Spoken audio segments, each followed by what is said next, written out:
Have you been searching for a game that will satisfy your action combat needs? Then look no further, because Wuthering Waves will fill in that emptiness. You can perform satisfying combos with a single character or swap between characters executing stylish ground or aerial combos. Combat is very easy to learn but hard to master, though once you get used to it, you will feel extremely satisfied with the end results. Wuthering Waves is an upcoming immersive open-world action RPG developed by Kuro Game. The game is set in a post-apocalyptic world where players take on the role of a rover, who awakens with no memory of their past. My name is Steparu, and welcome to my Wuthering Waves review. Perfectly performing a dodge will restore your stamina immensely. However, if you spam the evade button recklessly, you will find yourself out of stamina to dodge. Evading attacks in Wuthering Waves isn't limited to the ground. You can also evade attacks by jumping vertically or jumping and dodging mid-air. Even if you miss an evade window, bosses have precise attack hitbox. You may get lucky and evade an attack just by an inch. What sets Wuthering Waves apart from other combat games is the parry system. To parry an attack, you must press your attack button or certain skills right when the boss is about to hit you. Your weapon must clash with their weapon, and the parry timing varies per character, animation, and weapon type. It takes some time to master, but luckily they made it a little bit easier for everyone to experience. Kuro Games recently added the indicators that will help players know when they can parry a certain move or attack. Certain mechanics are also built on around this feature. For example, the Inferno Rider. If you parry his ram attack, you will see that he will get knocked off his bike. He is much more vulnerable without his mobility, and he also has a new set of attack patterns for you to learn.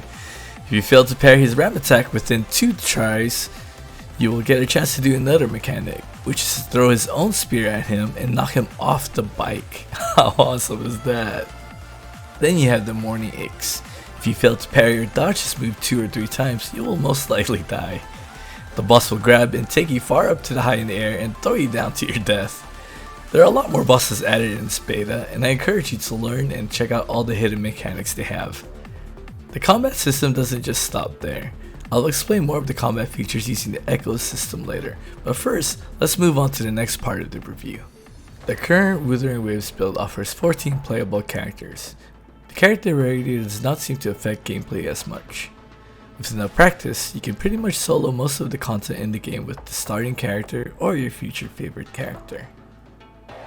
Having 2 other extra members on the team does help clear content faster, trust me.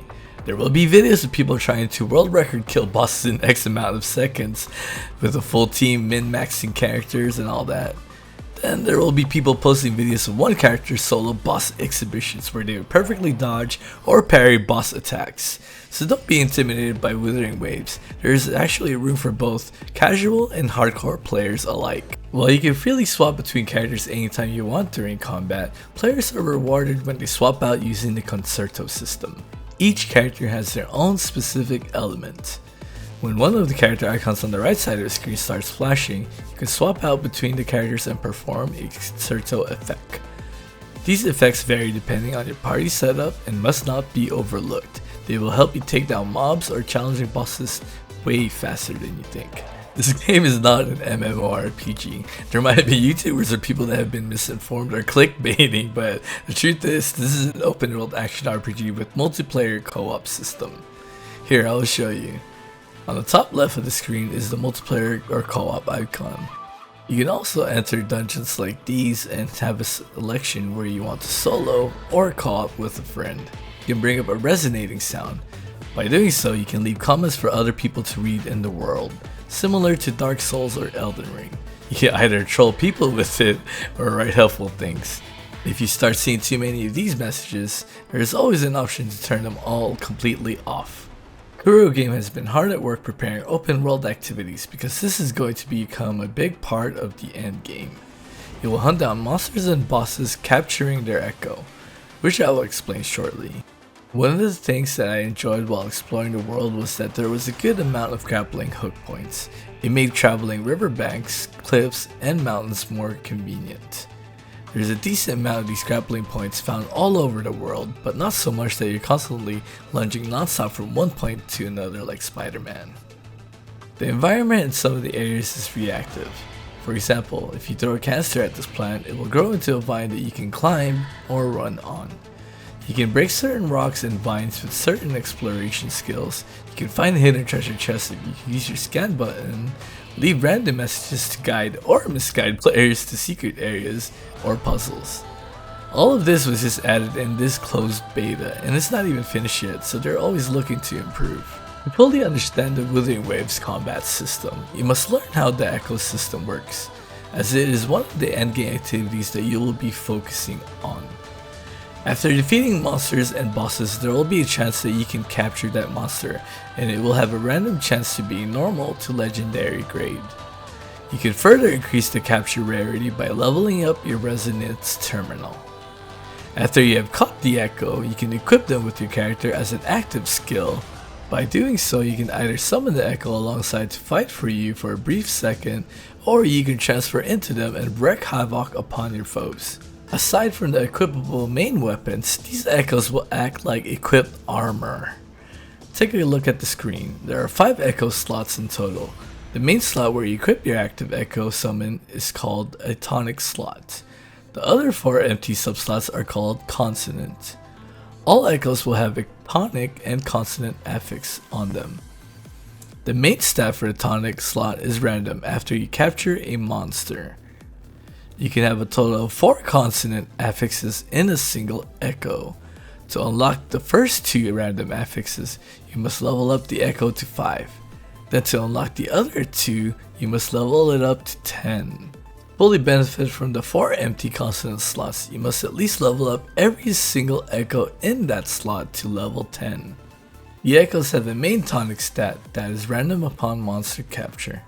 If you have something that has attack percent up, it is best to put this in your first slot and level this up to 15 or 20, depending on your monster rarity. The tonic slot only has 1 active affix. If the main stat is defense or something terrible, you're better off catching another echo or tossing it in your subslot. I mentioned this was going to be part of the endgame because later on you will start collecting various monsters and pairing them up for specific set bonuses. The beta offered up to 4 playable chapters of story gameplay fully translated into English. However, the story was not voiced in English at this time because they are still finalizing some of the English translations. The pacing in chapter 1 felt perfect. You wake up in a strange new world, meet a new friend, run into a menacing boss, and tragedy occurs. I don't really want to spoil it too much, so let's move on to the next chapter. You can feel a connection with some of the characters represented in the story, especially in chapter 2 when it comes down to Danchin's story. This chapter left a memorable impression on me. Chapter 3 introduces you to a new dungeon that cannot be entered unless you do the story. Here you'll meet a very cold and precise woman called Sanhua, and the elegant lady that she protects with her life. The first part of chapter 4 was a bit confusing for me, but the area was so amazing to explore that you just forget about that part of the story.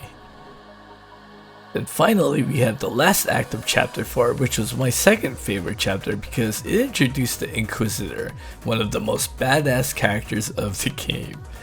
The story here is also good and I don't really want to spoil it for you all.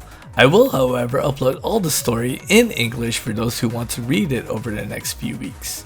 As for the dub, you will have to wait until the next beta test for it. The game does have a stamina system. If you're looking to farm materials to upgrade your weapons, uncap your character, fodder materials, and all that stuff, you will need to consume stamina to collect the loot.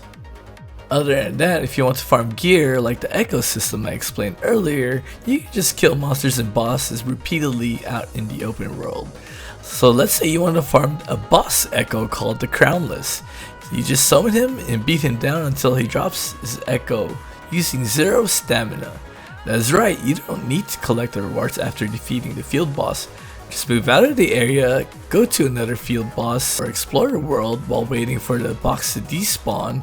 Then finally go back to Crownless and summon him again. Then you can fight him again and see if his echo will drop this time around. Aside from the special story dungeon, most of the dungeons in the game are just limited to a single room. In the future, I would love to see actual party dungeons where players can deep dive and farm for certain echoes.